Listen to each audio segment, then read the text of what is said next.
pre-COVID, many of you are familiar with our downtown We Help Indoor Choice Fresh Pantry.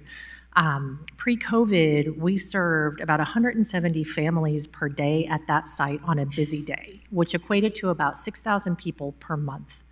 When the pandemic happened, almost overnight, because of furloughs, because of people maybe temporarily losing their job, their income, all the factors that we all faced, overnight we went from serving about 6,000 people per month to about 20,000 people per month on average, which none of us knew to anticipate that.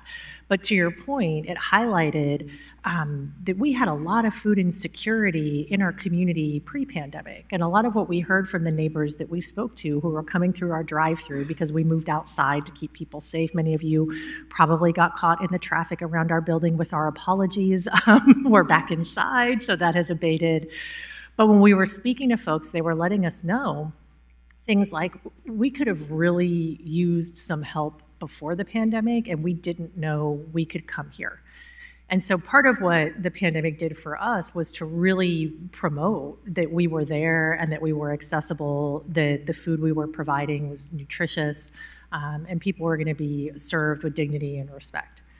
So in 2022, we moved back inside from our drive-through, and when we surveyed the individuals we were serving, we learned that about half of them really liked the ease and convenience of drive-through, and about half of them really wanted to go back to that indoor choice model, like you're shopping at a store, can make your own selections and not paying anything for it.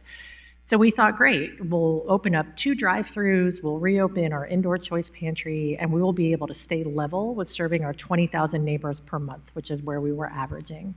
We moved inside and reopened the 2 drive-throughs June of 2022. By August of 2022, we were serving 40,000 visitors monthly across those 3 locations, which has barely dissipated in the last 4 years. And so again, what we're seeing is just cracks in the food security system that are exacerbated by all of the other economic conditions that we see happening around us or that many of us are experiencing. So we see increased cost of living, our high housing prices, increased utility costs, all of these pressures, grocery costs and the persistence of the unaffordability of groceries for many, all of those things work together to just create a lot of insecurity in our economic system in general, with food and groceries kind of being central to that because everybody needs to eat multiple times a day, ideally, all the time. And so again, there was a lot of food insecurity pre-pandemic. It has not remotely been abated, and we're still there's so many of our neighbors out there that are struggling with affordability, access, nutrition, all of the things that we're trying to address on a daily basis.